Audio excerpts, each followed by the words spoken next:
Hello everyone, Warner with Princess here. I just felt like playing some Warsaken blitz games. I'm not going to be specifically fancy stream, just gonna play whoever is willing in the Discord to play against me. And see how it goes. I'm currently playing in the EU times, so not certain how many people they are actually gonna be playing, but we'll see. I'm gonna cut some of the wait times off for the videos, so you don't have to be staring at the screen for matches, so don't worry about it. Also, my apologies for the occasional munchment sounds on the background. I'm just eating chocolate. Gotta use some brain fuel after all.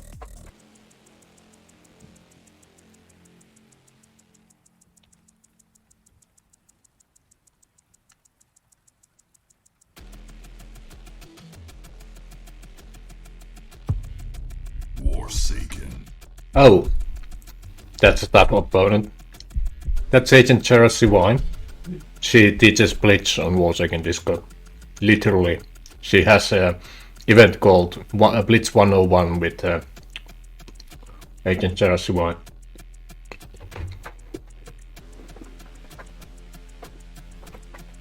So not gonna be easy this one. I'm using my Power Friendship deck. It's a bit of a joke. All the cards represent someone on the Warsaken Discord. As you can see, there is the Agent GY here. This is essentially a rush deck. So I got no defenses against those combinations in this one. I'm standing by. Well, what a better way to create them Agent GY than take a territory out with her card.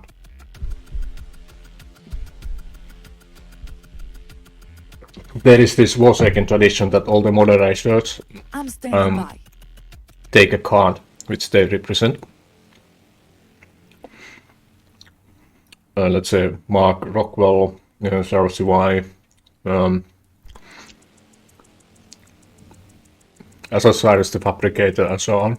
They are all moderators. Abdul Hasib used to be a moderator. He also did some Twitch streaming.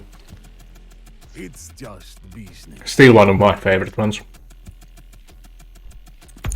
And while I don't actually have a representation card, this is my It's getting hot. page image, essentially Specialist Abdul Gobani. Which is also the first Warsaken card I ever got. Everything burns. From the main developer, by the way, so it kind of casually became my signature card. It's pretty decent in standard as well, This actually. is going to It's be one of the fun. highest power instantly playable soldier cards. I think the only card with more attack power on the soldier lineup is the Vladimir Orlov with 70. But that one has a 1 turn preparation time.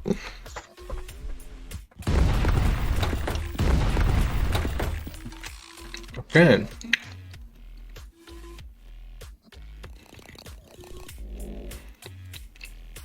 Okay, good music off. I'm actually playing the Warsaken soundtrack from SoundCloud, so I don't lose music between matches. Everything burns.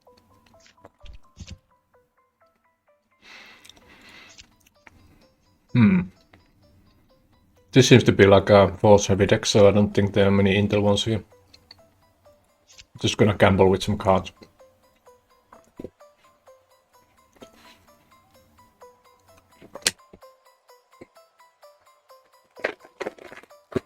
Sorry about the munching, there was a discount about from Marble Chocolate bars in the store. You could get a 3 for like €5, which is pretty cheap if you take the special ones, which I'm eating currently. I like the Oreo favorite ones.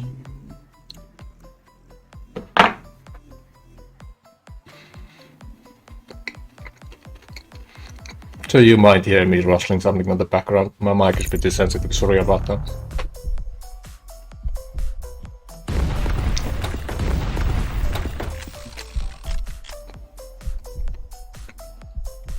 Okay, +2 territories. Let me show you. There's the Orlov I mentioned.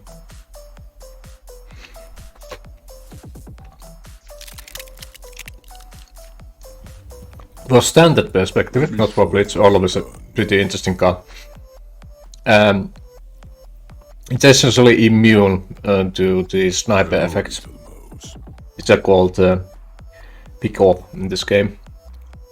The card called Rockwell here has this effect called pick off, which lets him eliminate a card on entry, essentially. So Orlov can't be destroyed. Hello, little. That way it's pretty useful. The Gabani card could be Everything destroyed in standard. But this is blitz, so it doesn't matter. Standard comes later.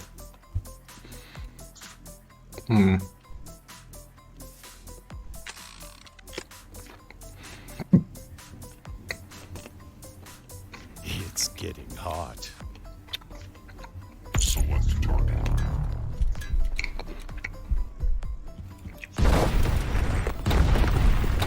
I got all ones.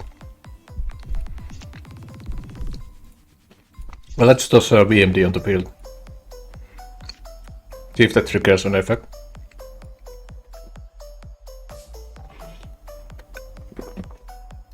I think they sneakily upgraded stuff on this client.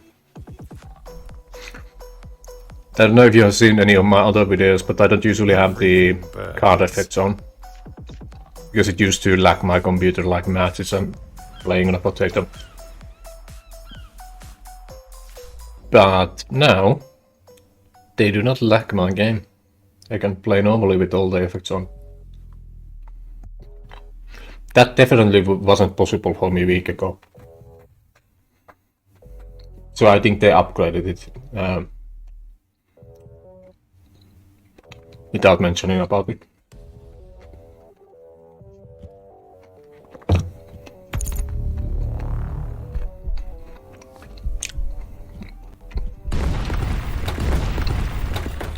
This is gonna be entirely down to rolling luck. If you want to play a more tactical game, you need some into cards. And this is basically just my fun deck, so it doesn't have any into. So unless I roll high, so they didn't, I'm probably gonna be toast. I can make anything. I'm also recording to test a little thing related to that roll of 1. Opponent unusually often rolls 6 after 1. It's not that always. I think it's like 4 out of 6 times. Can be totally chance. But I thought might as well observe it a bit if I'm recording. But as you said, straw. I rolled 1 and then I rolled 3, so not, as I would say, easily repeatable situation for that.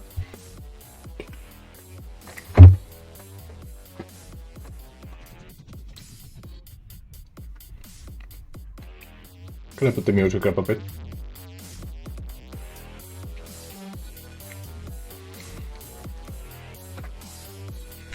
Okay. Doesn't look like they got any finishers up. Oh man, no matches. Leave it to me. I'm gonna have to leave this as a gamble up. I'm definitely losing. I need those extra turns for these 2 weathers. I could put these up as well to increase my chances, but... Wait, I'm actually gonna do that. Don't touch my tools. This is a bit of a waste of an actions, but I'm in a horrible situation, gameplay-wise. They only need to take out 1 territory, and I'm compromised, so... I must gamble for a situation where I can get repeatedly extra turns. My chance for drawing a weather is basically, since I'm running 3 weather pairs, and I got 32 cards. Knowledge on this card is essentially 6 out of 32 every single time I draw a card, which is pretty high.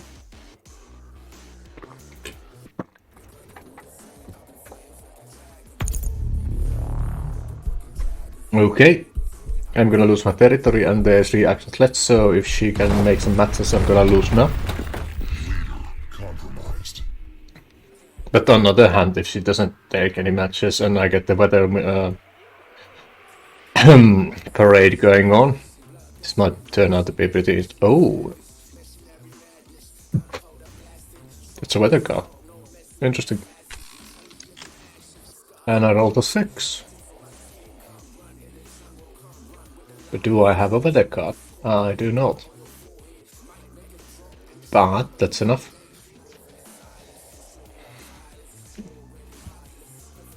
If I had more VMDs, that is.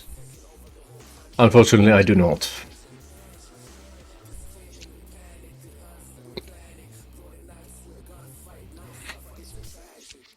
Yeah. I could take out 1 territory, probably. And prepare for second one, but got plenty of more left, so... I would still lose if they match a 3. So I'm just gonna go for the VMD gamble here. Which is pretty unlikely. So I need to draw at least one of these weathers to get the roll going. And then I need to get a match for VMD, and if I manage to do that, it means I only need 3 actions after that to win. So if I draw a weather, technically I can win with the roll of 1. Which is a pretty interesting situation. As long as I keep drawing weathers. This is actually promising. They combined forces. Buildings to get force cards back, which means they didn't have any forces on their hand, and they only got 2. Oh, there we go. She's gonna take 3 extra actions instead of a roll. And just match those 3 forces, I'm gonna lose. But if she takes a roll and rolls under 2, I'll probably win. She didn't take extra actions. And she rolled a 1. I would have actually used the option whether to take 3 extra actions instead of this one. Because she would have 1. Yeah, she rolled what a misplay, yikes. Yeah, that was a misplay. I don't even need the weathers. Just got my nuke.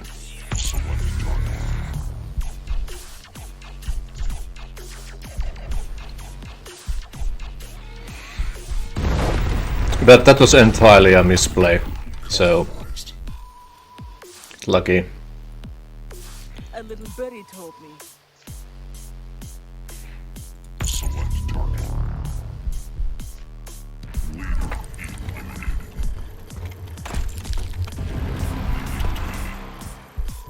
Yeah, she definitely should have gone for the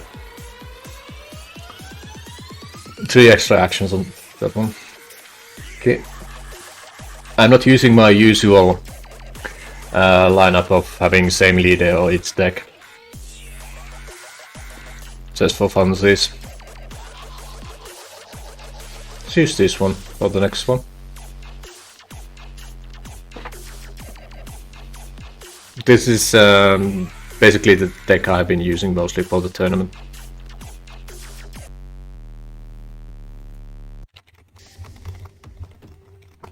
Yeah, Zaraziba is writing essentially that they accidentally clicked the +1 turn on autopilot, more or less. Since most people take the extra turn instead of extra actions. And that was a situation where you need an extra action. So she kinda like realized after pressing that, wait, probably not a good idea. And they had 1 force on the field, so they only needed 2, and they rolled 1. So that was ridiculously lucky for me. Also, if people are wondering what are these creaking noises in the background, I'm actually sitting on a wooden chair. I have a habit of sitting weirdly, so I tend to break my chairs, but the wooden ones, they last, they don't break. All the gaming chairs, they get demolished under a year if I am using them. Okay, this is an Intel deck. It's gonna be Intel versus Intel matchup. Interesting. Well, if you are starting with doubles on Intel decks, I might as well go for the same approach.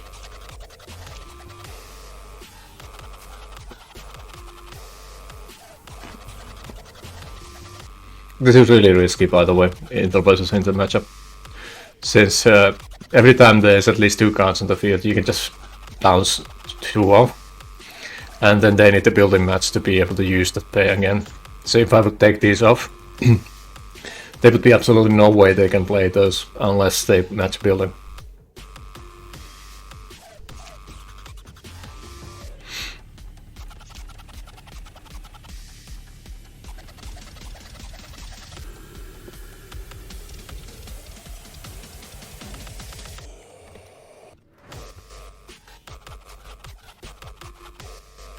Agency-wise also a moderator, by the way, so she might have breaks since she's doing some moderating stuff on the Discord.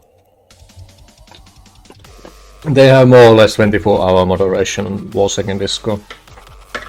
There are occasional gaps, you know, to live reasons, but usually if there's someone's, you know, selling a scam, they don't last more than a minute or so.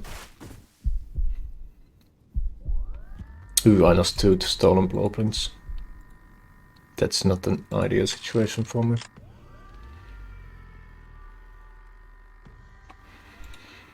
It's by far one of my favorite cards. What do we have here? This one. Especially for standard in future.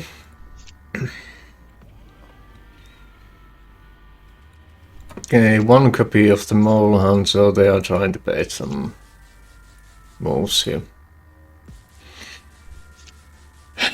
Well, I already got 1 of these hack networks on the Discord, so I might as well bait with those. And take 1 of these back, so I don't lose both of them. I'm clicking too fast.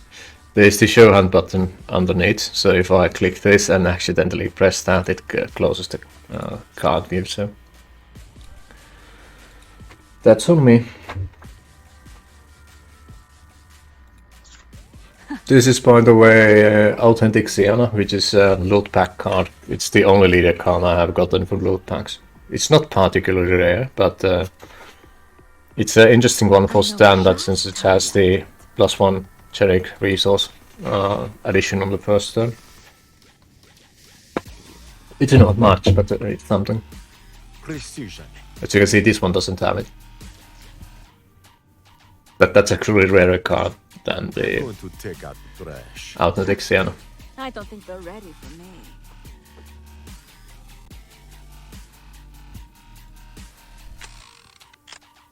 Okay, botfly. You don't see those often.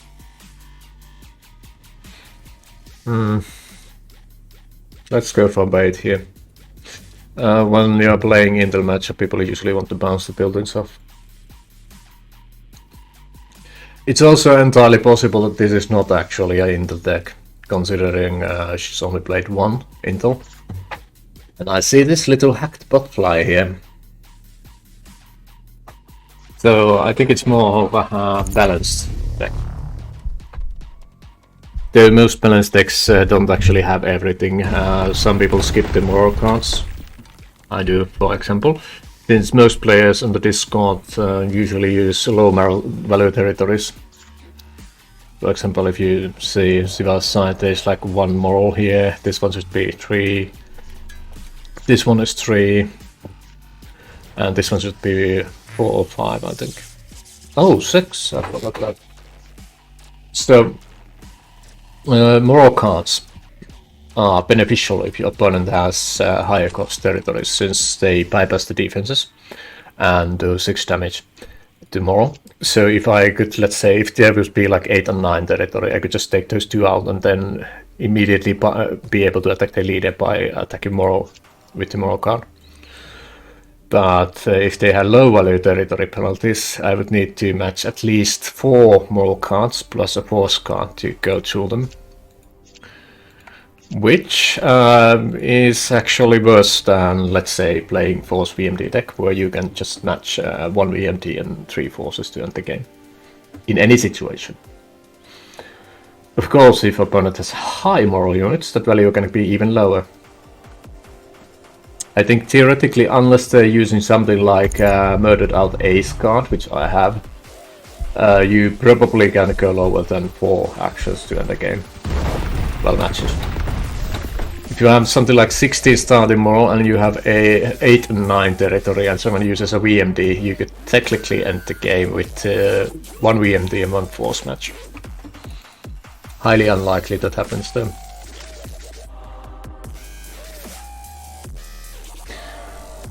Okay, it's time to start shortening my deck. Not optimal to use in repairs, since this is Campbell, to see if I can roll higher than 3, but I need more draws. Oh, lucky. Okay, well, they got some buildings on the field, which is something I cannot allow to happen. So let's bounce these off. And wheel decks are actually also weak against mill. Whereas I prefer to say deck destruction, since I'm more of a Yu-Gi-Oh player than Magic the Gathering player. I also went after the Inter cards.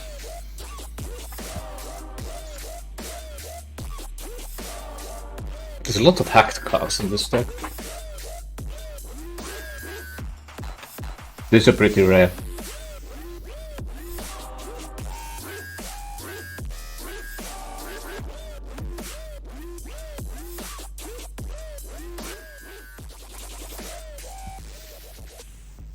See if I can get that spin. There is actually some significance where you click the dice. Occasionally you can get a wild spin on the die, but that's not the common. I'm almost tempted going for the hands, it's only got 10 cards. Statistically it's better to just empty out the deck. And let's hope I roll higher than 3. Well, 3 is still decent.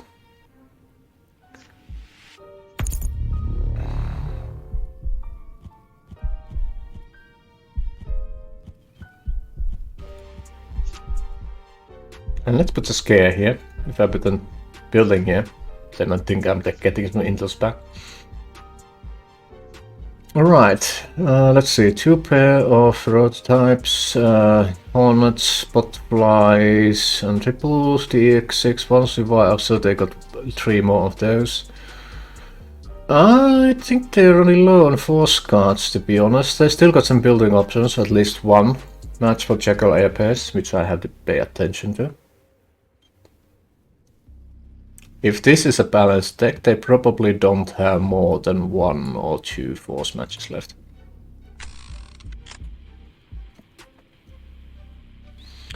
There's Intel coming, so I should probably bounce that since I'm actually running low on my own deck size. So let's bounce these.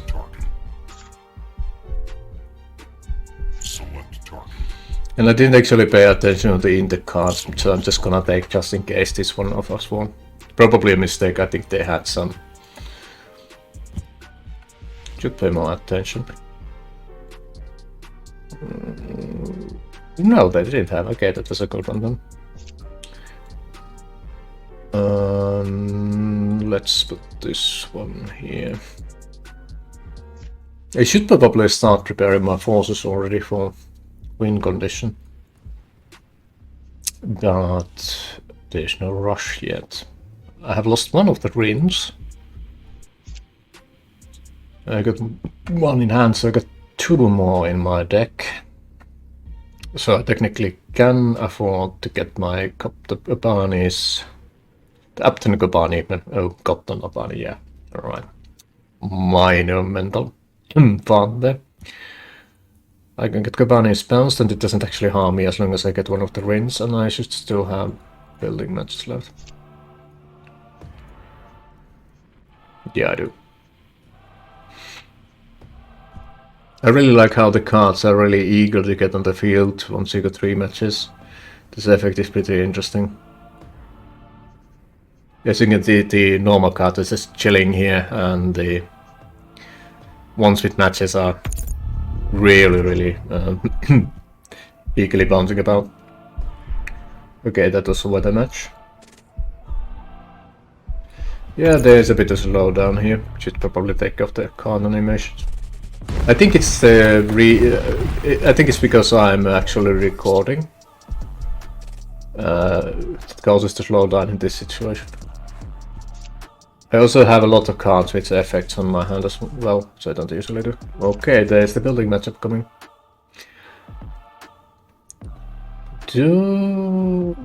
Okay, if she has 1 more, she can take some forces back.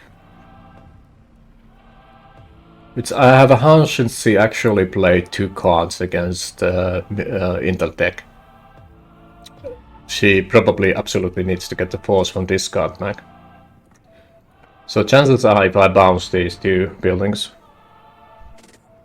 she probably has nothing to play. Okay, let's see.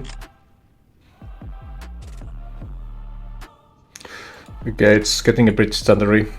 This is my PC, by the way, not the actual game client, so I'm just gonna remove the animations, and ta-da, it's a lot faster. Okay, let us match these 3. It would be tempting to go for a mill here, but if I'm counting this right, this one is better move, despite theoretically losing 1 possible card. Check it bounce. I could have gone for a building match there as well and get some cards back. But I don't think that's necessary. Oh, I could take 2 stolen blueprints and 1 of the... Yeah, 2 stolen and 1 hack network. And I could actually get multiple in the matchup.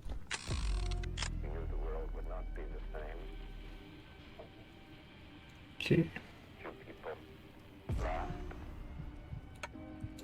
This is going to Well, let's do this since I didn't get in the match. Let's take some extra turns. No point going for the +3 actions here. There I'm gonna match this, so I would be able to play some of the cards here. I don't take that. Without the plans, they can't move forward.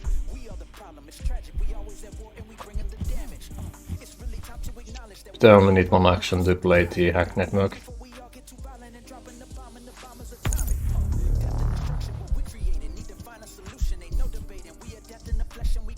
Yeah, I don't think I'm seeing any other force cards.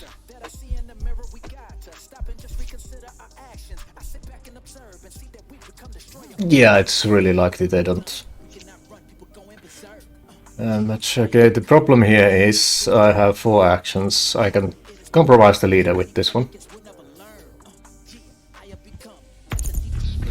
But I won't be able to win. Oh. Ah, phew, DS6. So they did have an additional force there. It's getting hot.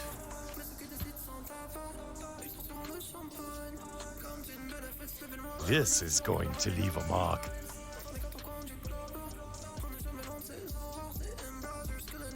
Yeah, I think that's all their forces. 5 is already plenty for balanced deck, only 1 VND. So that's... yeah, they cannot win anymore. Everything burns. Precision.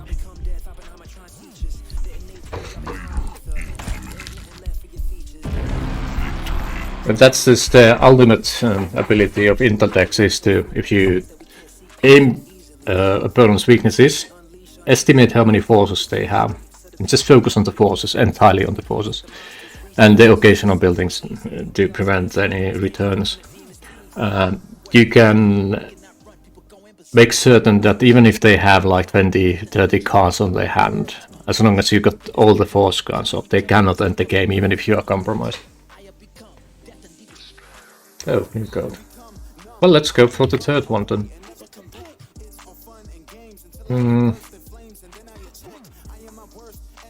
Let's use this one. This is basically in the deck with buildings. It's under in the deck. Then he wanted the third one apparently.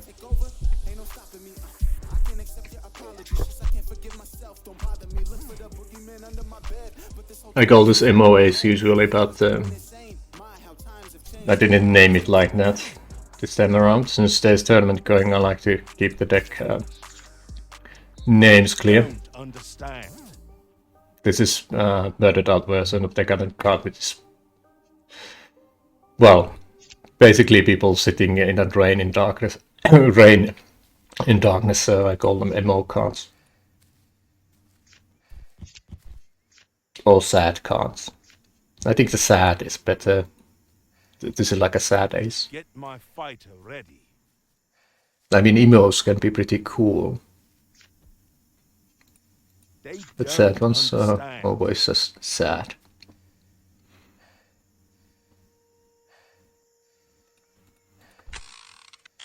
This is pretty interesting card on the game, by the way. Needs a specific Get type of my fighter gameplay ready. to get everything out of the air unit mechanics. They seem really weak, but based on the information I've gotten from people who actually play the standard version on playtesting, he seems to be a lot stronger than he They've never seems. seen my moves.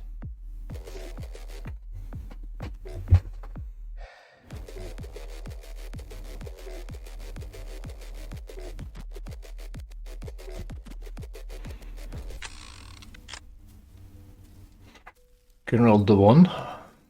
So time to see if they roll a 6. Recorded empiric testing for potential bug people are reporting. There we go, 6. But this is earlier. I got 1 to 3, so it's still a chance now. I mean, chance to roll a 6 with 1d6 is relatively high. So me going 1 and they going 6 is not necessarily an indication that there's a bug, even if it happens like 4 or 5 times in a row.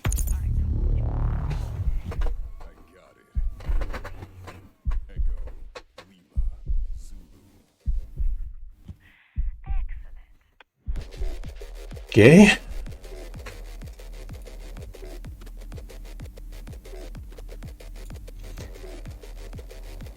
Just noticed that the Terrifying Storm card and the Tsunami card are actually pretty similar.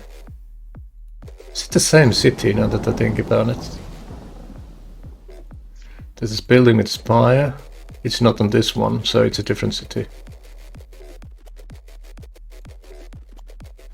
Liu Xinsha is the artist, and the same artist. Okay, so it's entirely possible it's the teams around the same city, but a different scenario.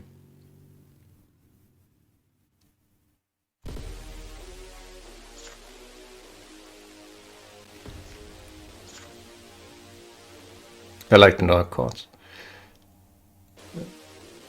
Oh, they're taking back cards. Ah yes, they think I'm using entirely pro Intel deck, which this is not. This is a deck designed to be used against other Intel decks, so it has a lot of recovery power, but it doesn't necessarily have as much milling potential as the other Intel ones. Which means it's safer to play against, but it's going to be almost impossible to get out of my cards. I have seen some people do that. It's pretty interesting rolls. Like a certain who will know who I'm talking about. Discord who says that his deck is counter to in the decks.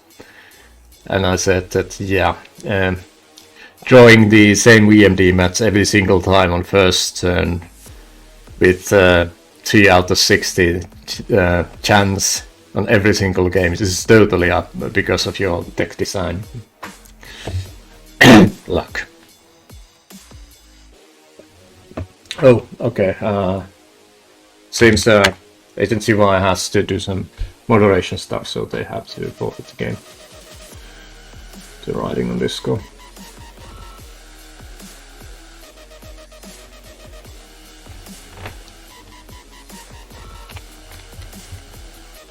Just gonna write stuff. Okay.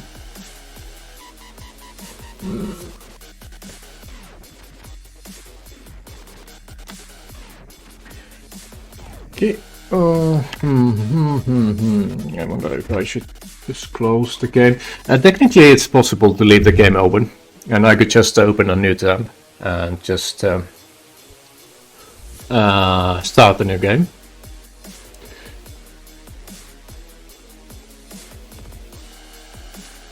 But I'm kind of trying to actually increase my win rate. I know it's pretty selfish.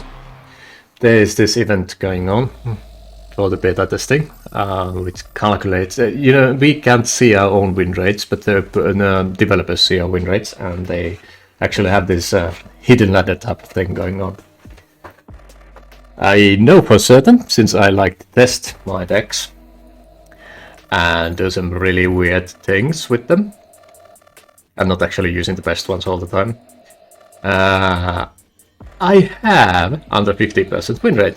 I know it seems like I'm winning on these videos. I'm not actually editing them or something like that. But for some reason I just roll better and do better when I'm recording.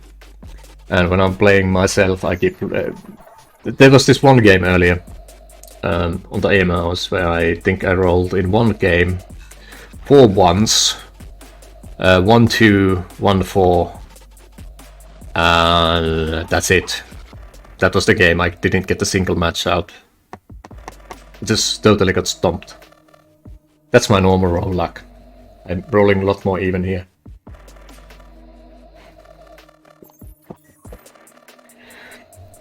Okay, so the deck I'm going to use now is a balanced one. So outside moral cards, it has a bit of everything, though more heavier focus on intel. As generally with all my decks, since I like to hinder my opponents, well, outside the power friendship one, which is essentially just to draw and get lucky, match matters, and take out enemy territory stuff.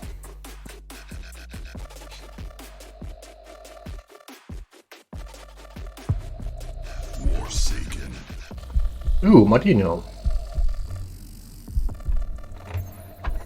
We are both connoisseurs of Emperor Shangli.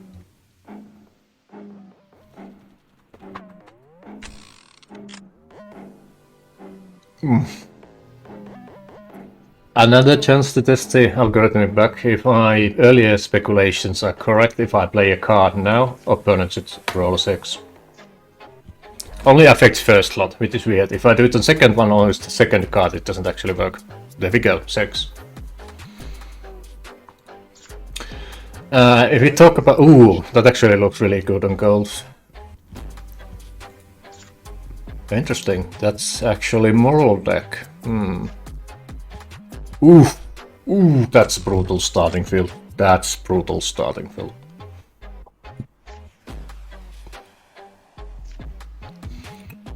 And combining these three, I gotta lose 18 moral. Whoa, wait until they see. That's brutal start. Anyways, I was saying that Lee and Lockwood are one of the better leaders in the game. Lockwood is probably the most versatile one.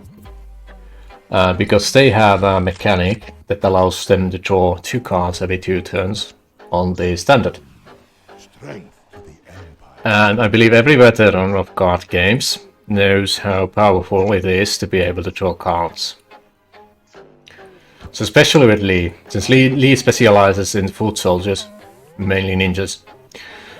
And ninjas specialize in finding other ninjas.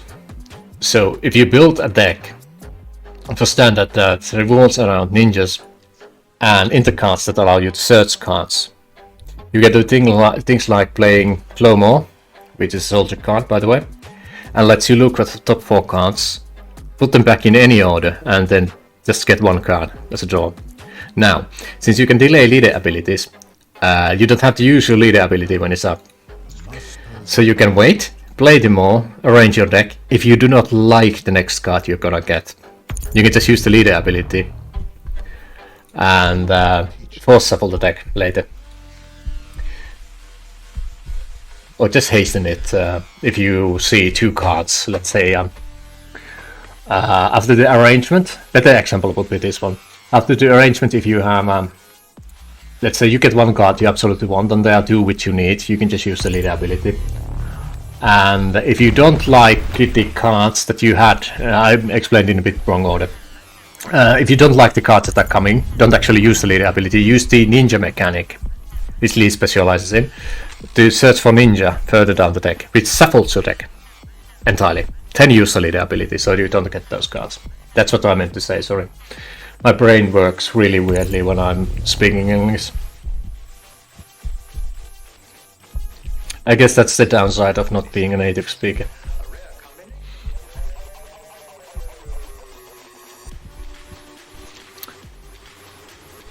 Okay, I really need an intel match to get these off the field. But I don't want to clutter my field, so I'm just gonna use 3 and make that extra roll. Can I get the crate? Oh, yes, I got the left spin. Ooh, better. I do have an intel match, but let's do the weather first, so I get some space. And I need to use this to bounce some cards off. I don't think I like Instill Fear. Who would have known? So I'm gonna remove that one. In standard, with the Tabletopia decks, which anyone can try by the way, just go to Tabletopia and write Warsaken. This card is brutal. You can block anything unless you have buildings on the field. If someone uses that, just completely demolishes your game. If opponent times it won't. Let's play ideal conditions and see if I can keep this spin going. Yep. If you click on the leftmost side, it spins a bit different than if you click the center. It's a really neat little Easter egg. Doesn't unfortunately affect your die roll, so oof, they rolled 1. Now, if they skip... Oh wait, not 1. Ah, okay, there was a delay on the die displaying, so I thought they rolled a 1, since the dice by default sets into 1. See, so if they end the turn now, or play 1 card, it still stays as 1.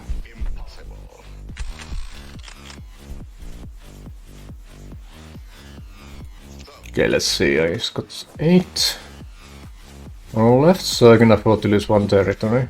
Everything burns. Besides the propaganda match here, which is 6.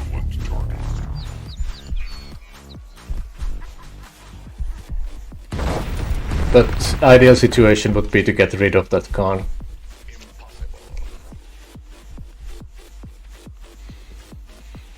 I could gamble and put more into matches on the field, but I feel like that's gonna be a mistake.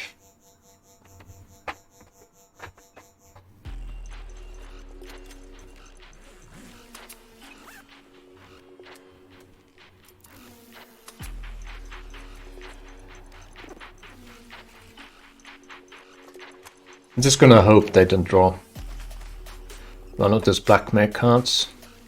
They have 1 on the discard already, so the deck will only have 1. Instigated Riots, okay. This is, by the way, an interesting card. It's a really good counter for the ninja decks. Not yet though, as effectively as it will be in the future. There is this set called Ghost Ninjas for the second Warsaken card set, which they are playtesting. Which they won't release, by the way, until there has been at least 1 or 2 seasons with this set 1 cards. but there are these ninja cards that if you get 4 copies of those in the field, but they have to be different ones, so there's like one unique one, you cannot play multiple copies of one. And if they all 4 are on the field, they are basically immune to almost everything. You can nuke them with VMDs, you can't destroy them with targeted abilities, but they can be returned to hand. And this card, the Instigated Riots, it makes the enemy return 2 soldier forces to hand. So if they only got the ninjas on the field, they absolutely have to return at least 1 or 2 of those back. Which means they lose a combination. That card is gonna be insanely good on set too. Okay, so they got only 1 blackmail Wait until they see these. on the deck, so I just bounce 1. They got no more matches on that, and 2 of this one. And they are done with the matches here. And then I can do my augmentation BMD here. And blow up some territories.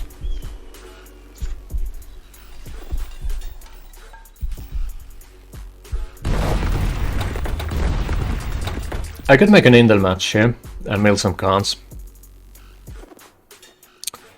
But I think it's better for me to just put 2 down and prepare for any possible further matches they do. Of course, if they roll 6 and have a 3 on their hand, it doesn't matter because they can just directly match them, but that's a chance I'm taking. Is it the best possible way? No. Statistically, just milling 6 constantly would be best. But this is not a mill deck, so I'd rather keep the option to hinder opponent's abilities on the field instead of just going all in. Okay, that's propaganda, 2 propagandas. Putting that card on the field and taking it back all the time, so I think they're just trying to keep at least 1 card play ready. Just in case. Okay, there we go.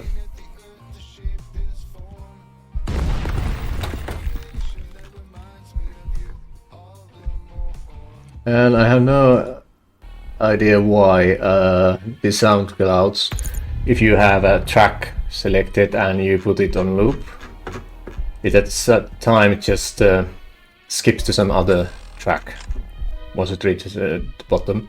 I just basically looped around through the entire Warsaken soundtrack and it just started something else despite me having selected. It's not to do that. But, I'm probably doing something wrong, that's more than likely. I mean, the human error is the most probable cause in most situations.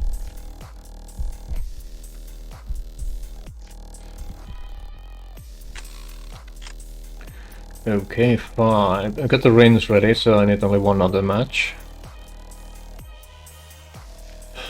Okay. Got 2 rings, so if I return to hand my Kobanis here, going to leave a mark. I can actually play the Kobanis. It's getting hot. Take out this. By the way, fun fact, since in Blitz you can only match VMDs once, you can see this Killing Outlandation is grayed out on the hand, because I'm unable to make a match with it, even if I have multiple copies. And there we go.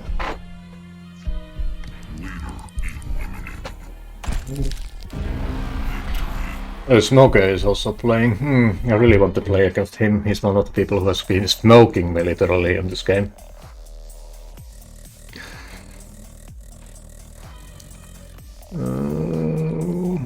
I'm just gonna keep rotating my decks, and theoretically my Inter deck is best one. I have the highest win rate with that one. So let's use my Power of Friendship deck. I don't know why I named it like that. I should have been like Moderated Power or something like that. Just been watching too much anime, I guess. I also have a tournament game coming. Gonna be exactly in 13 hours. Gonna be interesting to see how that goes. I will be playing, let's see, who was it? Sensei Bullfrog. I haven't actually played against him before. Which is gonna be interesting. His actual name is in the Discord is Sensei Bullfrog, while mine is War Never Changes, and I got this upper wall slash. I don't know what the name is called, the Sensei, because in the earlier chases of Warsaken, I actually spent a few days, occasionally a week, teaching people Warsaken Blitz and Warsaken Standard in Discord if they wanted to, doing manually on the Tabletopia. So I feel like a bit like a teacher, so I just took the Sensei tag. It used to be the Exile since my Bletchley days, Volko, who is literally Exile in the game lore.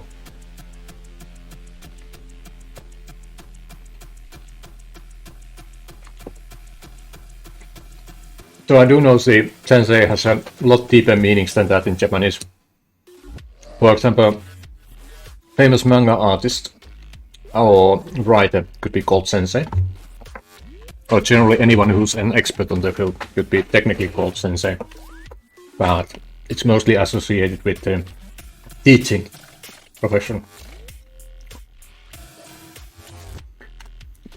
Okay, it's taking a bit. As I said, these are EU hours. So all the main players from the United States are sleeping. EU people are usually doing something outside right now, since it's middle of the day.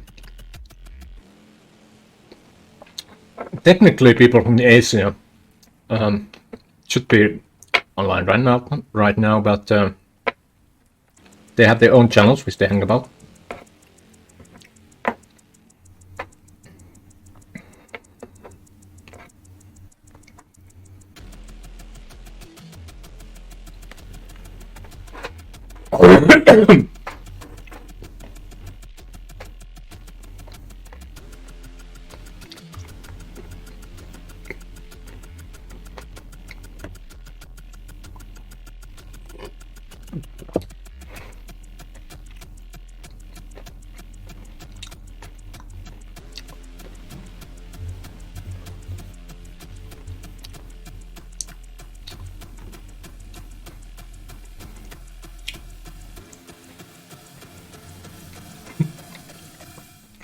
I just noticed I have the Bat School animation on. I didn't notice that. I fired up my old Twitch account and check out if I could still stream earlier. Didn't actually stream, but just did some settings. I have this old animation I did.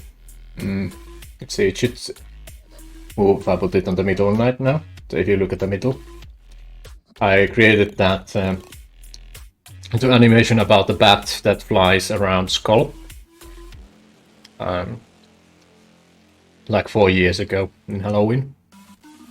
I've been kind of using it as like my streamer trademark thing. I didn't intend to keep it up for this video, but since it's here, might just let it be for a while, at least on the first half. I think I'm just gonna hide it now. Shouldn't be showing on the video after that.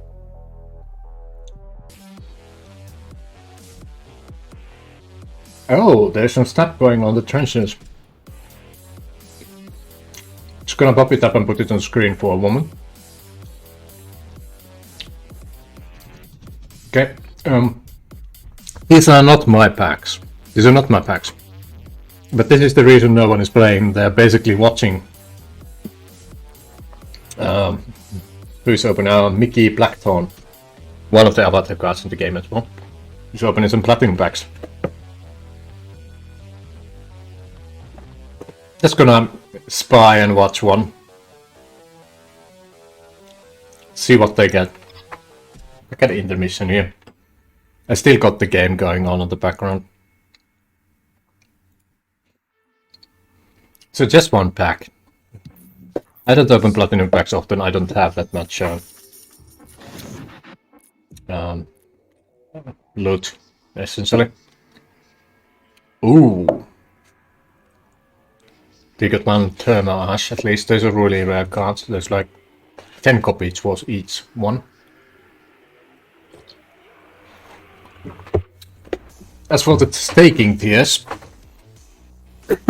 And we got experience. Those are by far on the top end, not the spectrum. Only blood foils yield more experience.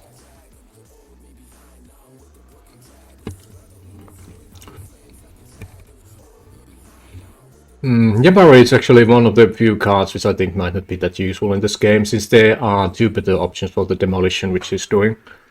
It's the one on the screen. Okay, Barracuda, yeah, this is one of the better cheap navy options. That's a good one to have in Ash. It's gonna be seeing some use.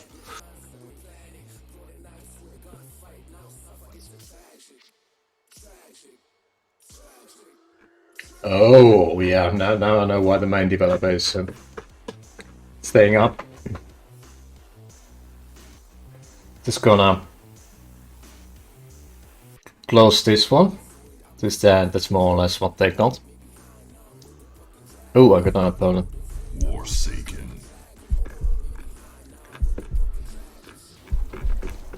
Just to finish my thought here, I'm just gonna pop this one here.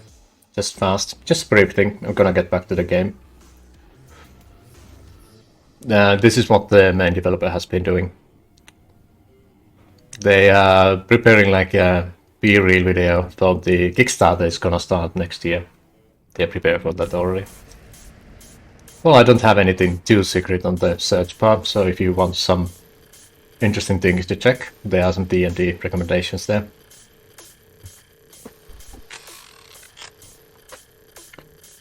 Okay, let's see who I'm playing. So I'm using Power of Friendship deck. I'm just gonna be slapping cards and hope for the best.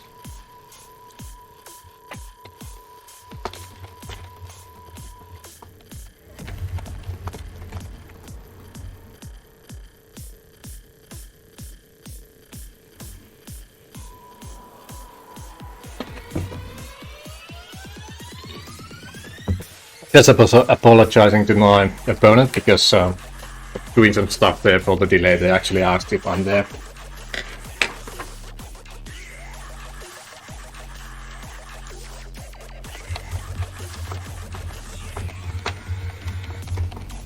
Always polite to apologize if you're stalling, even if it's unintentional. Oh, Intel match. Interesting. Seems to be balanced deck though, since they have VMDs, unless that's a decoy.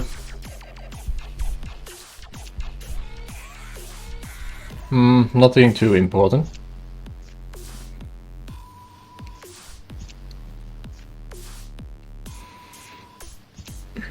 Let's see what I can get. I'm tempted to play this one.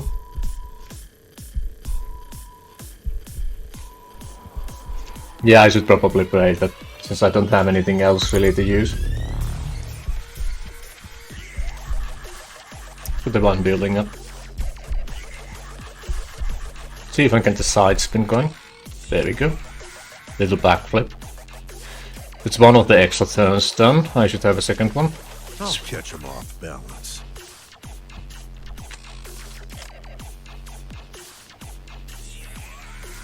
Send me in.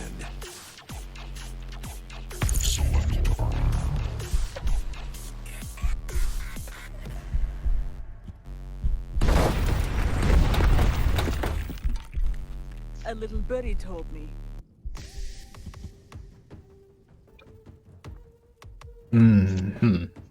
Yeah, let's go with this.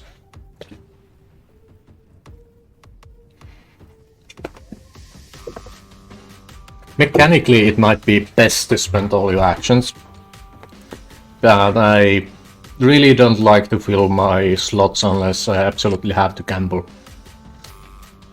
This also takes actions to return cards to hand.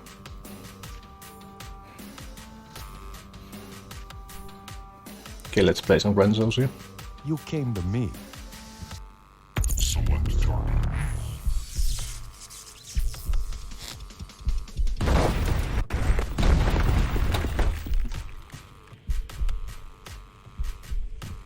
Okay, gamble time. I lost one of the cloud covers. So just to get that, it's not high, but I got the other options, and yeah, one interrogation facility gone as well. So 1 out of 25, 1 out of 25, 2 out of 25, 2 out of 25. Abdul Hazif. Sorry Abdul, couldn't wait. And now as I'm passing, might get the 6. But my field is full. Usually when that happens, they roll 3. Let's see my... yeah. I think there is... okay, I have a theory. This is just a theory. Has absolutely no merit in realism. This is just a feeling I have. If it's wrong, I apologize for the game developers. And everyone listening to this theory should take it as a theory, not something that actually is in the game. I have no knowledge related to this. I think the people who made the rules, they wanted this to be entirely random roll. But the people who are actually programming the game are trying to create so that the blitz mechanics are balanced each match. Standard is pretty balanced, so it's impossible to win that game before you get your leader abilities up. So there might be someone trying to do the same for blitz.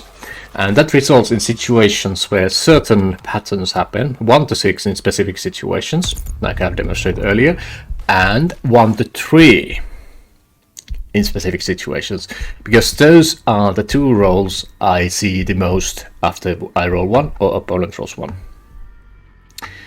And the situations being either first card is played on first turn when you roll 1, or if your field is full and you roll 1, then you get a 3. On the first, if you use the first card, you get a 6 usually. And besides that, it happens random in the game, and it's not always 1 to 6 or 1 to 3. There is 1 to 1, there's 1 to 2, 1 to 5, of course. But it happens so often that this makes me thinking. But as I said, this is entirely just a theory, and it's We just got this in. completely possible that I'm just imagining it. And that one should have gone to my hand, but it didn't. Okay. Probably just misclicked, my bad.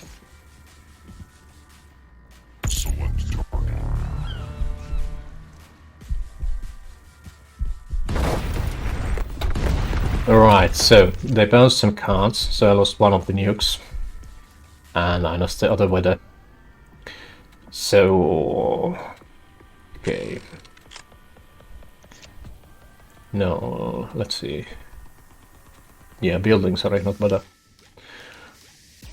So I could do a lot of things, like get extra turns and stuff now. They don't have to. I rolled a 6, I got lucky.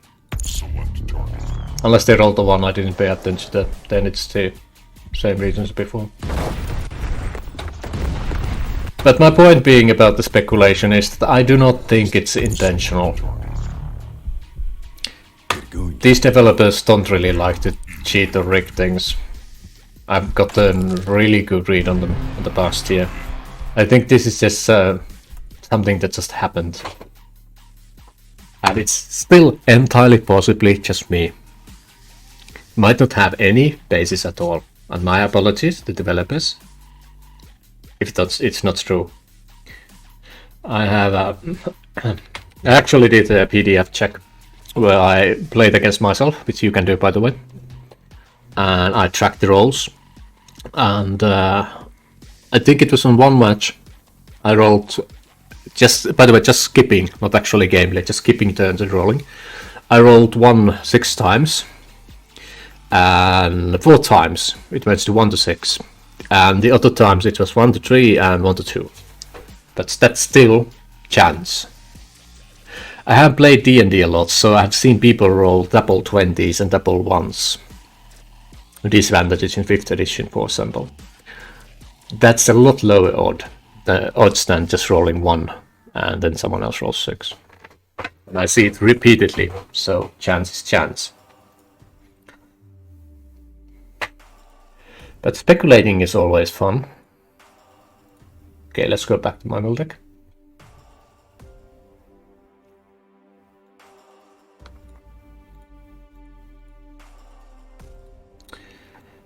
I keep messing that paint over the text all the time. And this is what I mean, this is unusual. When I record, I win almost every single time. almost every single time. There's this one time when I lost finals when I was recording, but that's on me. I made stupid choices. I made silly choices, basically.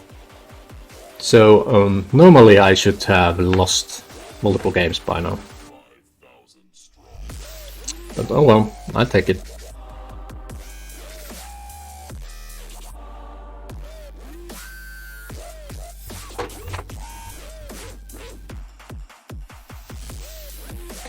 This is the launch music. I don't actually like this one. My favorite on the background themes would probably be the Broken Dragons. I don't know if it's on this. Yeah, it's earlier. I'm just gonna put it on. This is the ninja story I mentioned earlier. Those ghost ninjas. They are called Broken Dragons. That's the lore thing. There is the leader which I highlighted earlier, the Emperor Zhangli, which has the door mechanic.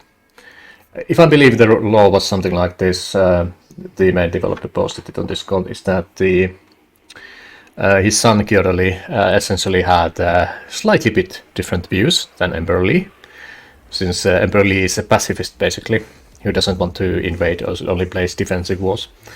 So Li exiled Kyori, and he formed his own band of assassins, basically. I'm not 100% certain which faction he belongs to. He might be independent, or he might belong to the, as the song says, Brotherhood. There is the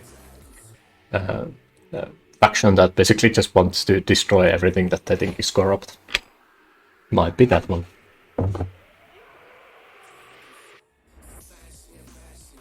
There's a lot of lore in this game. They do have a professional writer who has a couple best-selling books, so it's gonna be interesting to read once they finish all that stuff. Oh, that's an interesting image. I'm just gonna show it. Highlight here. That's actually the physical game. Yeah, they are making that. They wanted to do it first, but they had to do the blockchain since they didn't go through the Kickstarter. And I have a hunch now that they're doing the Kickstarter just because of a slight, how would I say, matter of principle here, of actually getting it through. They don't need it anymore. Based on everything they said, they are actually really well funded. Ooh, yeah. They're definitely using a smoke machine for this one.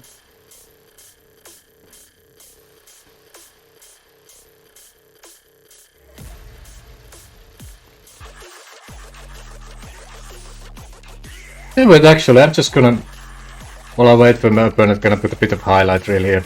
These are really interesting images from the actual physical copy, which is not out, by the way. Just saying.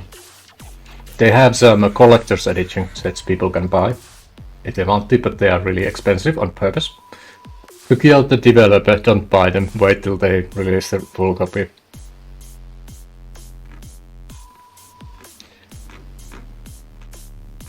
So just to mention, the teasers they are posting this for the physical copy Kickstarter, not the real digital one.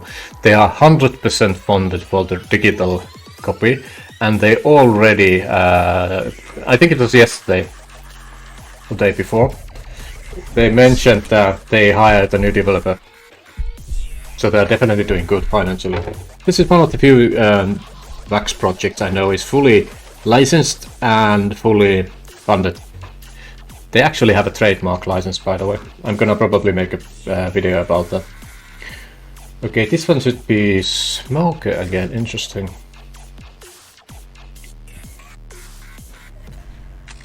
Just gonna put the music down a bit. Actually gonna loop it from the start again so it doesn't just start something weird in the background. That's definitely intellect. So let's give some baits on the field. Moving in closer. It's getting hot.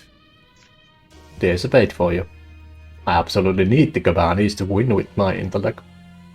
Let's see if you bounce it off.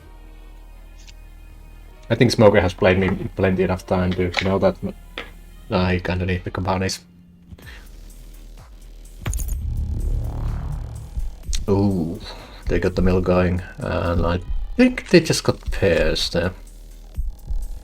Let's see. Yep, 2 restored vehicles and 2 cast production strike. This is a really bad thing for me. Really bad thing. I got paid with the restored vehicle, but that's something I don't think they are gonna fall for. So let's put the weather out and see what that there does. Gonna be down to rolls. I need to get my game going early. I only have 2 buildings on this deck, so, well, 2 buildings means 4 cards each, 8 total, 2 matches. So if they can mill those off before I get at least one of them on my hand, I'm gonna be in really bad situation. But hey, that might be a good thing. I mean, it's gonna prove I'm not just cherry picking my games. Let's go for extra rolls here.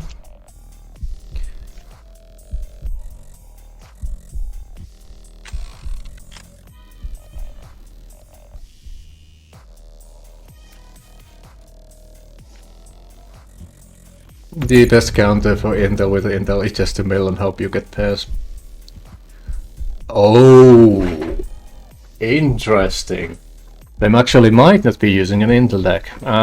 There was someone. Which was it? There was. Was it actually Smoker? There's a player on Discord who said they got like a ultimate troll deck. No, that's Sparky, one of the referees on the tournament. He has this deck that has like 1 VMD, 3 soldiers, and everything else is buildings. He called it the ultimate Intel deck troll counter. So basically, if you try to get rid of his cards, it just doesn't work. He has so many buildings, just keeps getting them back.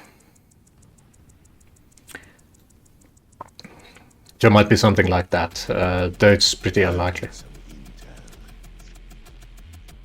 I'm just gonna attack with Rin to just create a bit of confusion there. So I'm probably looking like I'm having an Intel deck. This is going to leave a mark. Setting this back. And prepping the field for something else. Let's put these hack networks here. Just for the nice and even actions used.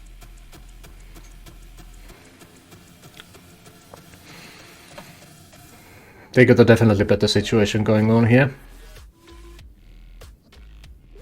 Okay, so I can aim for their forces.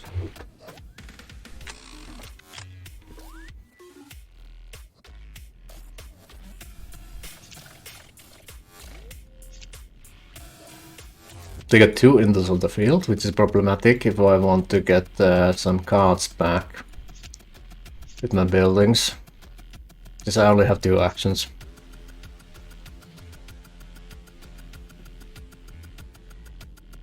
I don't think I want to risk that.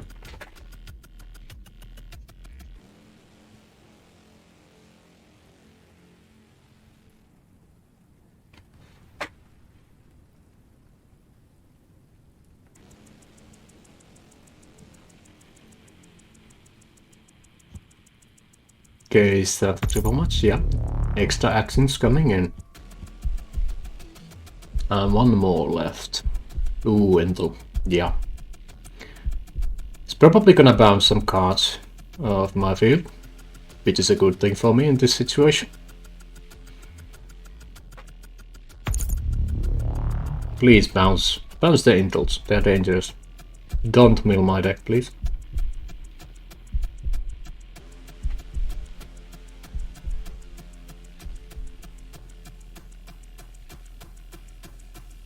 Oh, they are thinking.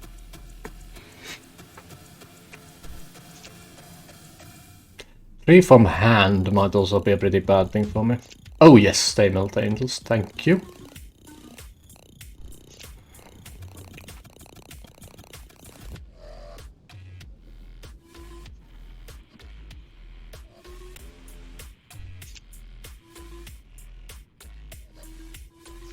Building power. Interrogation facility. This is actually really a cheap way to get intel in the game, and I totally had forgotten it exists. It just was making earlier a deck where I was thinking like, I need a card that is cheap and safe to use that gives me intel. That is not a force card, and not an intel card. So I put this Lorenzo Space Station, which gives intel every turn. Which is pretty expensive to play. And I didn't notice the integration facility, which I definitely do have in my deck, since I'm not able to play this game in beta if I don't have that in my deck. Okay, so let's do this like this. Since I rolled fairly decent, I'm just gonna use this to get some cards back. I had some of these cards I don't want to lose. I could go for ones, but I like the odds with 4. So then I got 2 copies here, just gonna... that's these.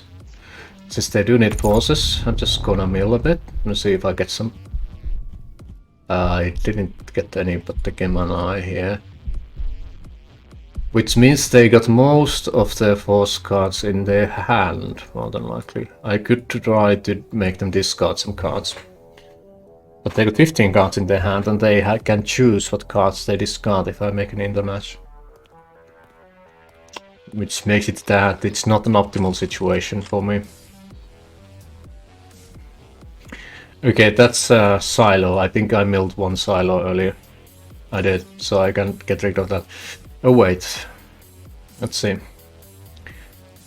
1 blinding sandstorm, 1 control the masses, and 1 resource silo. This might be a bait, but it's too good a situation to do not take advantage of. So all the cards I'm bouncing now are something they already have a copy on the discard. So they won't be able to make any matches on those. And the reason why I'm going for this is because they have the silo on the field, so if they make a match there, they can get cards back, which is not a good thing for Intel deck if I'm milling things.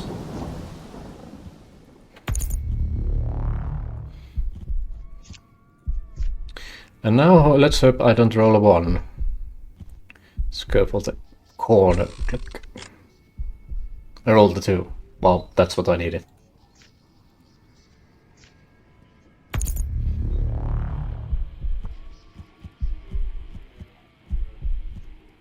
Okay, they got a VMD loss there.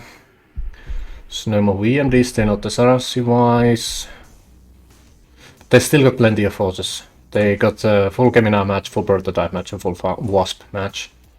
And that's the Tico Tactics Intel card. Which they also got the double match. Okay, interesting.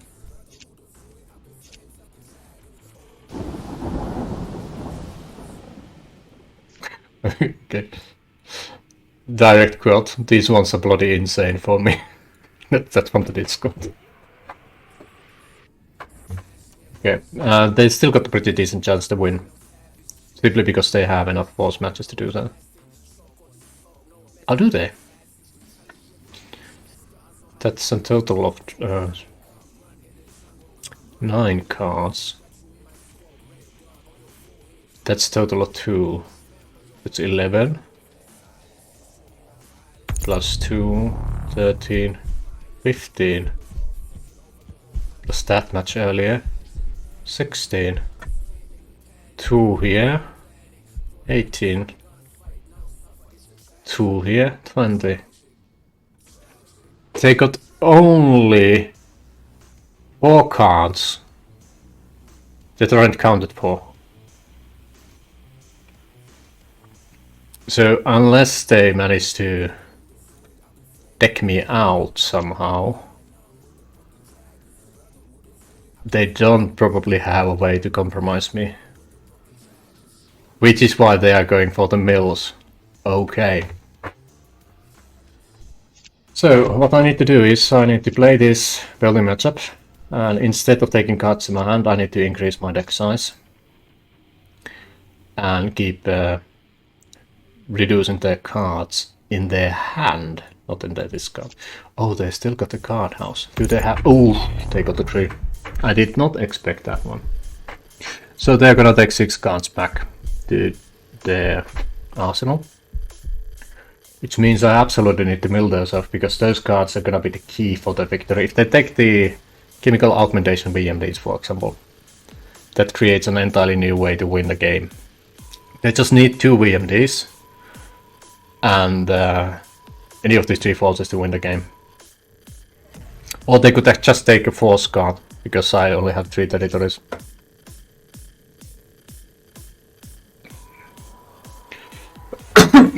Excuse me. So it comes down to... Oh! They do cards to hand. Interesting. I did not expect that. Oh, okay, of course. Yeah, the win condition now is to mill me out, so they took some mill cards. Which I'm gonna be, of course, countering. Let's go for the unevens. I just need 1 of these.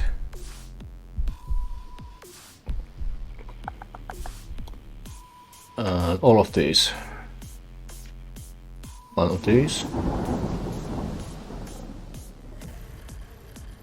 And I got some extra, so let's go for the singles.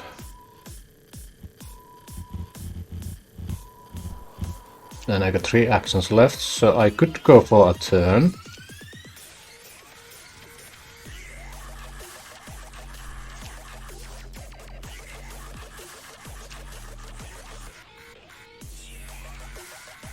No, I'm gonna take a risk here.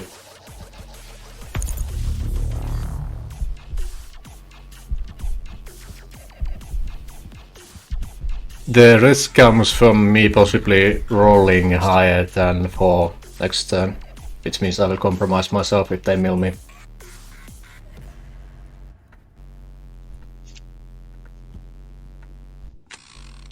They rolled a 1, so I get a 6. Second slot, so yeah, there definitely is something unfortunate going on there. But here's the thing. I do not have my force matches, which is really unfortunate for me. I can't use the weathers. If I use the weathers, I'm gonna take out and they can win the game. Select target. Select target.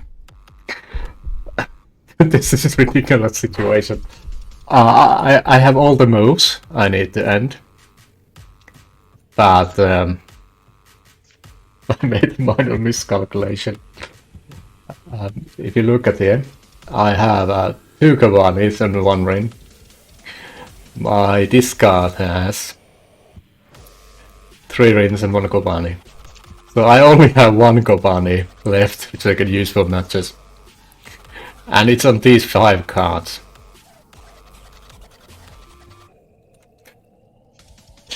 So, unless I drew a building, which I still have 2 left, or Kobani, I cannot end. So I literally have 3 out of 5 chance to draw something that lets me win. But yeah, this is gonna be interesting.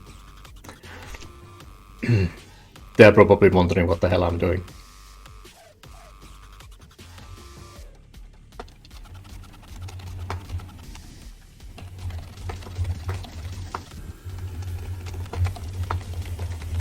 And now here's the fun thing.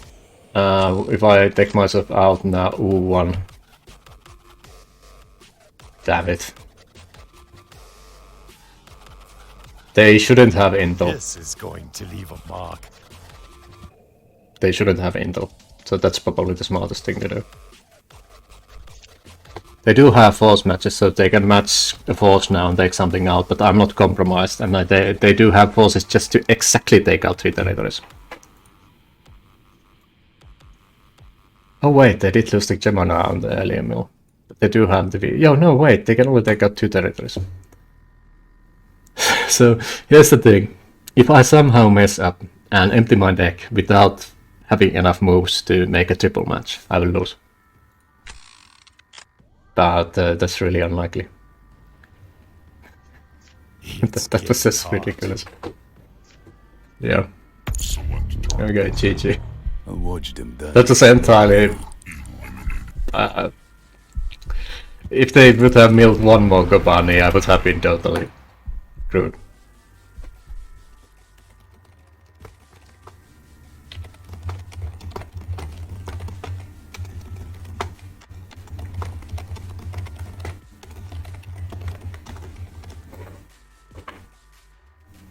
Yeah, he has a point. He says he hated the rolls. That's true. They actually rolled horribly on that one.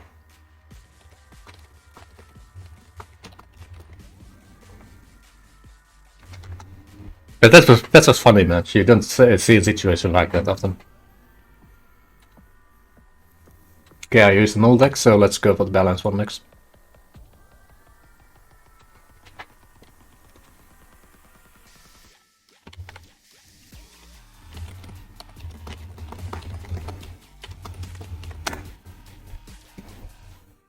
It's a miracle I haven't lost so far. Statistically speaking, this deck has the highest chance to lose because it's not a specialized one, so my chance to draw win conditions is slightly lower. Warsaken.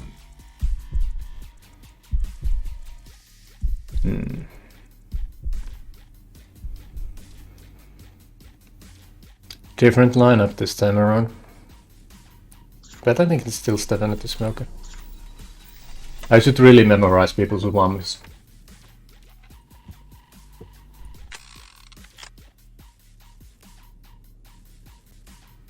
Just gonna mark again. We have this habit that if someone posts code, you mark the code. So people know that the code is taken, so they don't try it in a way and not find a match.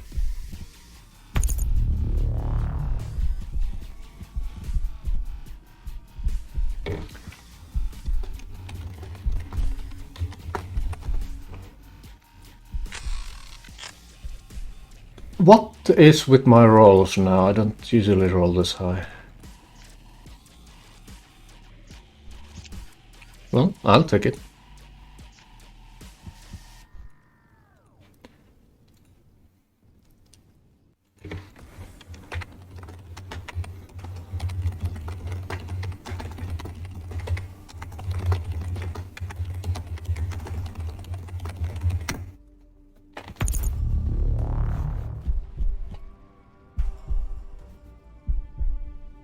And now I hope I hexed myself because this is ridiculous. Smoker usually smokes me with rolls.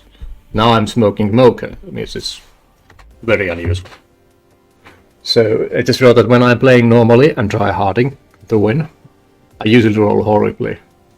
Like my record is literally 4 1s in one game. But when I for some reason I'm recording, I'm rolling insanely well. By average. Which is really unfortunate because I honestly just want to play games and see when I win and when I lose. So I can have a recording what I did wrong, so I have an incentive to actually not repeat my mistakes, and people get to see different ways to play the game. But well, at least I'm improving my win rate. So there's that. Okay, I rolled a 2. That's more on brand for me. I used to joke on Discord, I still do at the time, that my signature move is to roll 1 on a clutch situation.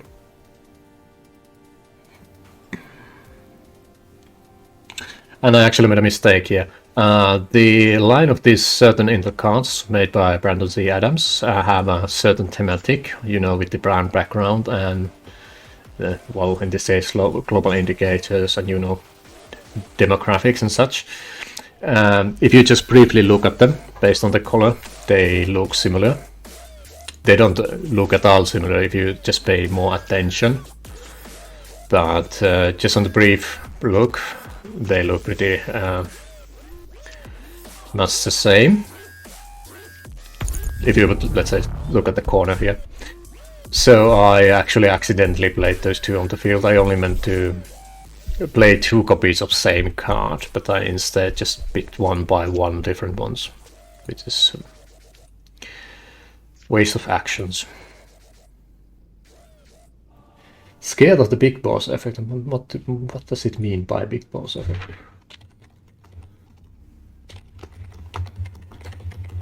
Speaking about big boss effect, we had an unfortunate person in the tournament. We have this ruling that if we have an uneven pair on people, and when we randomize the matches, the last person on the raffles who doesn't have a match will play a random person. Well, not random person, a person outside the tournament. The person outside the tournament is the lead developer, who is really good at this game. So they kind of run into a wall there. But we called it like a bonus boss fight. They did get a reward for beating them later, though. So it's all good, but still, that's an unlucky thing. So I'd personally love to get that matchup myself, since I have 0 wins against Mr. Warsaken, Brandon C. Adams, the designer of these cards. I have played him twice. I haven't beaten him once.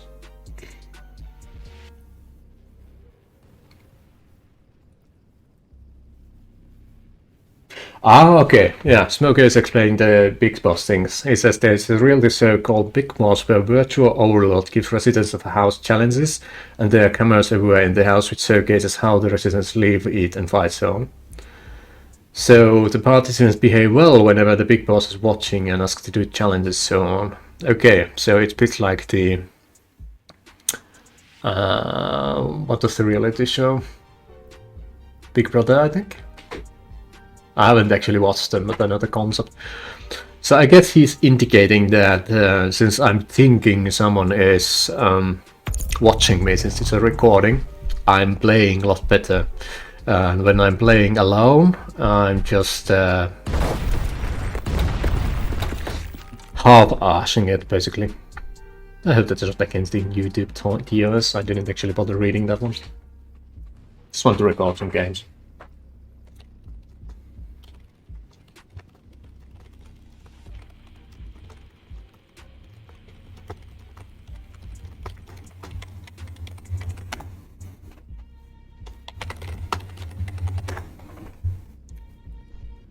If that's true, I should probably start streaming League of Legends seriously. I know, because I'm not a good player on League of Legends, but I have played that game almost 11 years. So I know more or less everything that game can do. But since I have also played it so much, I'm really not paying attention what happens. I just do everything by backbone, just killing time. So theoretically, with same principle, if I would focus on what's happening in the game, since I think someone is watching me, I might actually use some of the knowledge I have accumulated along the years. I mean, I used to be able to... they have now timers for Barons, had a few years now. I used to, without any tracking, just automatically know when something spawns on the map, just like that. Just knew. But I haven't had to do things like that or pay attention to things like that in years, so I just don't use that knowledge.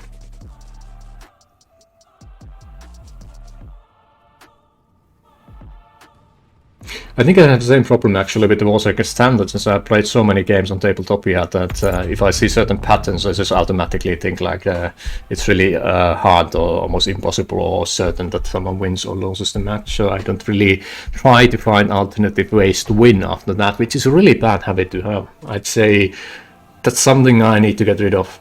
There is theoretically always a chance unless you are literally run out of options. So simply thinking you are out of options doesn't mean you actually are out of options. And it's when you think you are out of options is when you are in danger. Because that's when you give up. Speaking about that, I actually have a really good hand. Now the thing here is, do I let him play the ideal conditions or do I bounce him? There's one left. So it's not an immediate thing, but they are kind of tricking me to bouncing into that. Oh, or not, since they got the building match. Now, do they put cards on the hand or do they put cards on the deck? I'm not using Intel deck, by the way. So they're probably thinking I'm gonna mill the deck down. Which I can do, since I got a really good field here. But that's not my win condition. I could just technically stall them as much as I want. They took cards to hand. But I rolled 6, which is really bad for them. Okay, let's see. What's my calculated possible win condition here? Okay, I could take 2 territories out, take an extra and gamble on next one. I could mill 2 cards, 6 cards from the deck. By count of actions, going from the mill win path here is actually a lot simple. Since I only need 2 actions to mill 6 cards. But I need 6 actions to take out 3 territories. Oh, sorry, 3 actions. Oh, I calculated it wrong again.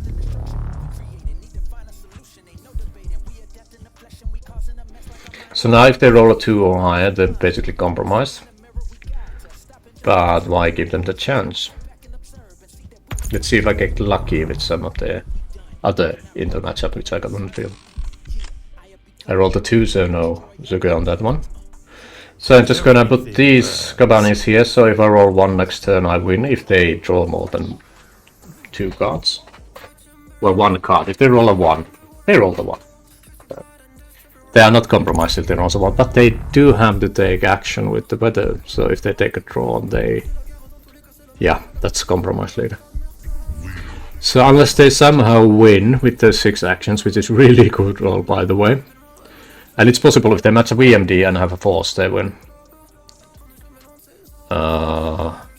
They can do that, they win, but if they don't do that, I win with 1. They have the wire outbreaks. This card looks really horrible if you look at it like this. But if you put the animations on... Oh, sorry, misclick.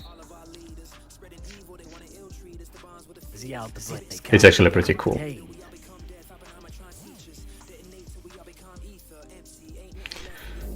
That considering me being a person with migraine, so that kind of effects aren't actually ideal for me. Okay, bad thinking. If they have a 1 VMD, they did run 2 on 1 deck, I think. So I don't think it's actually possible they can win. Let's see.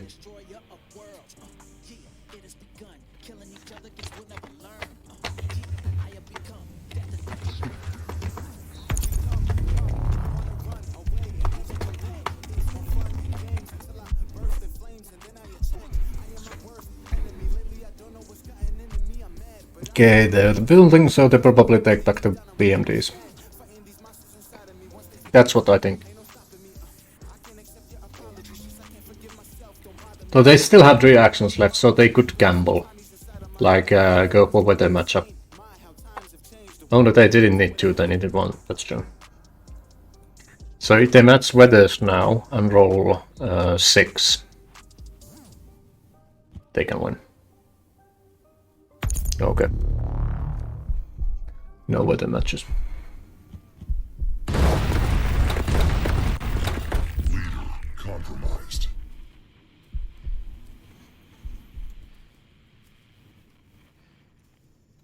It's getting hot. And this is not a mill deck. I milled my opponent out, but this is not a mill deck. This is the thing, as I said, Smoker usually beats me. For some reason, it's not beating me now. See, it is balancing all things deck, which I'm currently running. There's 4 forces, 1 VMD, some buildings. Always have to be able to build your game. This is why it's balanced. I usually got them 3 of the side options. I'm slightly heavy on intel here, but this is still only 4 intel cards. Different types. And riveters. So this is not a mill deck. If you look at my actual mill deck here, there is a lot more intel cards here. There's 8 intel matches. So twice the number.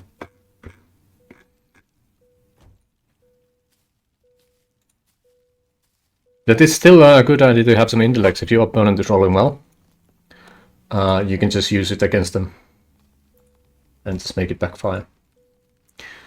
Okay, and there's someone here posting the code. I'm gonna see if it's still available. Oh, it is. Next one would be the anti-intel deck. It's a bit risky one.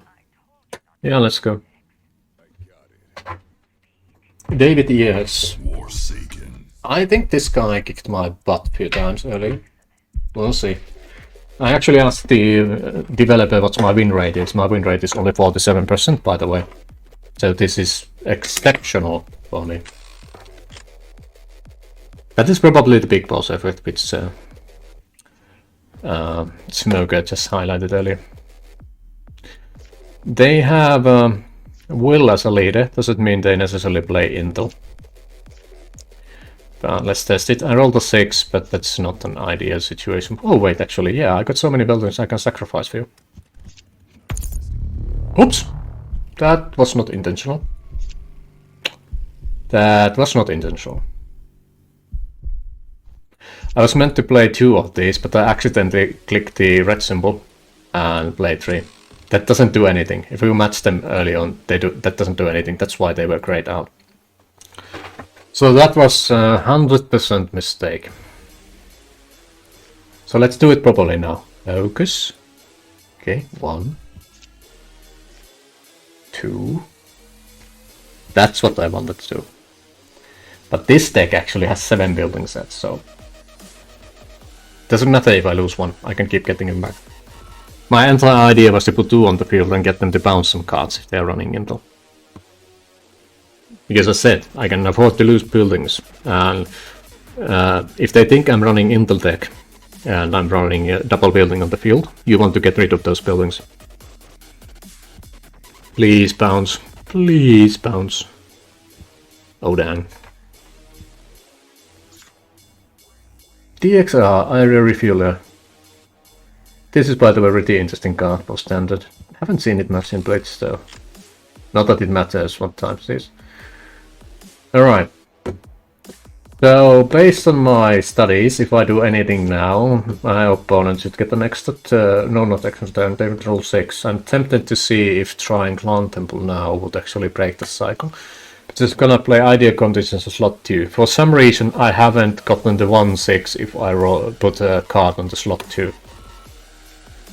So this should be roll of 3 if it follows the earlier inclinations. 4. Okay. And here's a proof that it's probably just me thinking it's a problem, and it's actually not a problem. It's just a chance thing. Because 4 is one of the numbers I hardly ever see someone roll at the 1. Which would further indicate that it's not actually a design thing, but more like just me thinking something happens because I pay attention to it. I mean, if you roll a 1, which is horrible, and your opponent rolls a 6, it's even more horrible, you kind of automatically make an imprint in your mind that that happened. So unless you keep a record, let's say record games, or just to do an Excel sheet about those things, there's a really high chance you just remember that you went multiple games and just rolled 1 and 6, 1 and 6, 1 and 6. Even though that's not actually the case. Select target. Select target. Which is one of the reasons I decided to just play games today. Also to warm up for the tournament. The thing is, since I'm basically winning non-stop now, to buy more flow mean that I'm gonna roll horribly when my actual match comes. But, well, I did get to round 3, which is pretty decent considering my luck, usually. So I'm happy. So the rewards this time around are really good for community tournament. 600 wax. 4 or 5 loot packs. Or was it on the first one? And the champion title. Depending if the wax price rises and what you can get from those cards, it's actually pretty impressive price. With the current value, it's only like I think $50 for the wax, and the loot packs are actually something like 120, I think. Can't be wrong, I haven't checked the Arcor well. But since you can get extremely rare cards from the loot packs and wax price can increase, that can potentially be like $1,000. So it's a really tempting reward.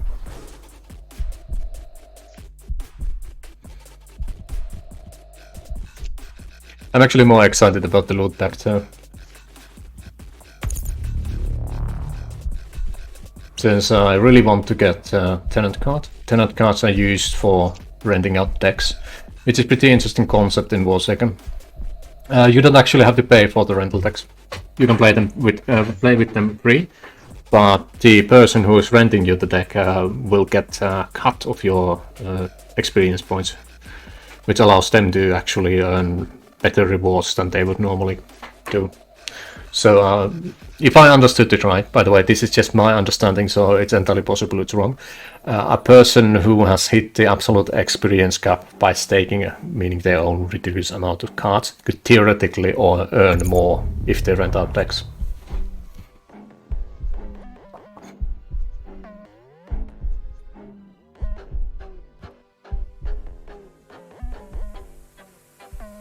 I just got interested, so I'm just gonna open Arcor fast here.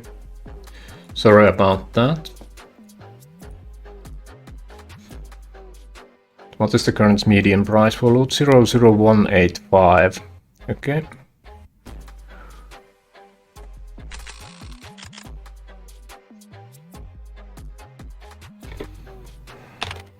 Just get calculated. There we go. Okay, and now focusing game for a moment. They got some moral cards on the field, and this is moral type of decks. No, wait, this is inter cards. No, let's get rid of this anyways. This is a counter inter deck anyway, so fits the idea. So, 50,000. Buy 8.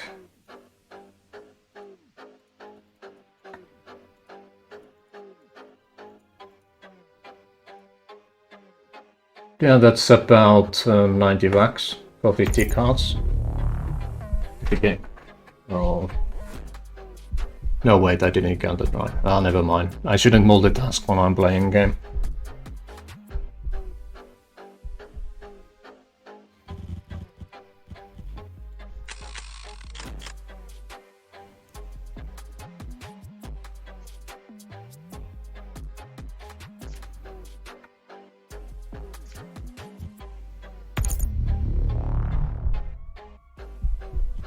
But somewhat what I'm trying to say is that if you combine the pack prices using the Arcor loot values, it's actually over 1000 wax. But which means you can buy a lot of packs and cards. You can actually buy 2 premium packs with that.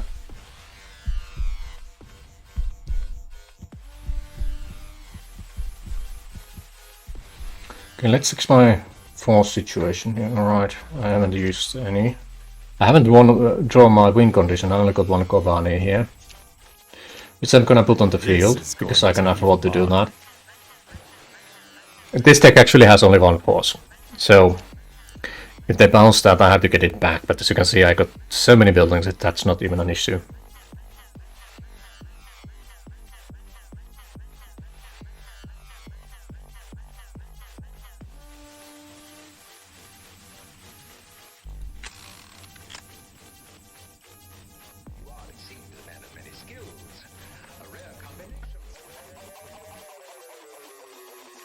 This is gonna be embarrassing because this game is gonna be about me just waiting for me to draw one Gobani out of 20 cards.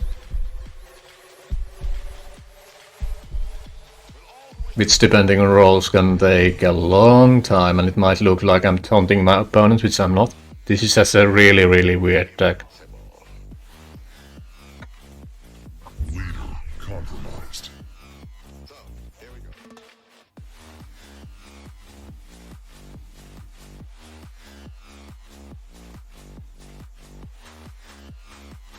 I think I got all the buildings. Probably not all the weathers. I got all the VMDs. I don't... Yeah, they don't got much left. This is going to leave a mark. But I rolled a 1, which means they roll a 6. Since I'm playing slot 1. Which I think is bugged. See? I may be paranoid that there is a certain pattern here. But do remember, this is a beta test. So, everything in this recording, as well as everything I say related to mechanics, is not the final product. So, even if my speculations prove out to be true, it is an extremely high chance they're gonna alter that. Okay, they're just putting cards down, they don't have any matches for them. Based on the discard.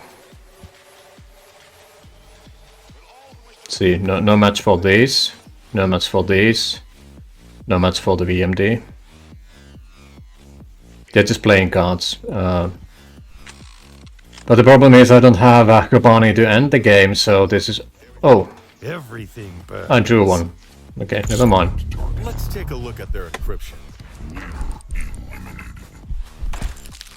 GG. So, let's go back here to Arkle. So, 00001857.